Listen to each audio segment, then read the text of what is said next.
Hi everyone, it's Take. In today's video, I'm trying something new, making Yudofu, one of famous Kyoto dish.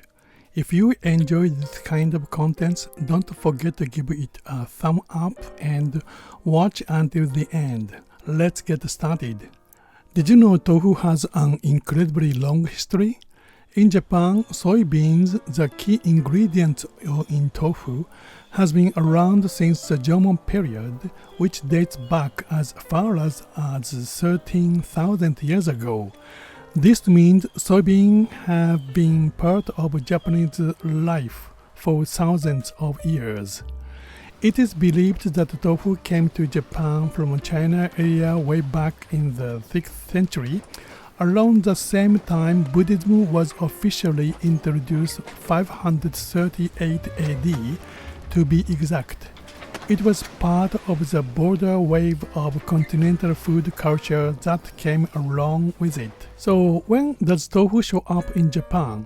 The earliest written mention is from the year 1183. It appears in a diary by a priest at Kasuga Grand Shrine in Nara. The tofu was actually offered as a part of religious ritual, and the writing is known as Shunkon Tofu issue. From there, tofu really took off. During the Kamakura period, Japanese Zen temples started creating all kinds of soybean-based dishes like miso, natto, and of course tofu as part of their vegetarian cuisine. And by the time we get to the Muromachi period, tofu had spread from Nara to Kyoto and then all across Japan. During the Edo period, the book豆腐百珍, published in 1782, became a massive hit. Its popularity led to a sequential豆腐百珍yoku released 2 years later, which helped bring tofu into the culinary mainstreams. These works are said to have launched the first in a series of Hyakuchin cookbooks. Did you know, back in the Edo period, Yudofu, a simple hot tofu dish, was served around the approach to Nanzenji temple in Kyoto.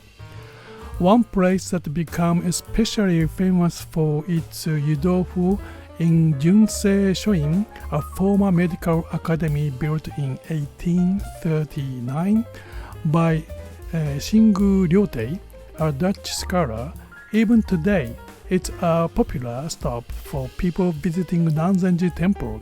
If you ever visit, I highly recommend dropping by on your way. Oh, it's exciting. So let's get started. Yudofu is actually a vegetarian dish and it's surprisingly simple to make. Make a small cut in the kombu to help release its natural umami flavor. This comes from glutamic acid, the key component of that savory taste we all love. By the way, did you know the glutamic acid was discovered in Japan? It's recognized as the fifth basic taste, umami, and a major Japanese food company, Ajinomoto, helped bring this flavor to the world. Soak some kombu kelp in water. Now gently place Kyoto's tofu into the pot. Kyoto is famous for its tofu thanks to its delicious soft water and access to highly quality soybean from nearby regions. Plus, with so many temples in the city, tofu has become being part of Kyoto's food culture. Honestly, when I think of Kyoto, I always think of tofu. Here's a quick tip. Umami is best extracted from kombu at around 60 Celsius. If the water gets too hot to around 80 degrees Celsius, the flavor won't come out properly. So, heat it up slowly, and once it's about to boil, turn off the heat and remove the kombu. If you let it boil, the kelp can start to taste bitter. Oh no! Serve the tofu with soy sauce or ponzu.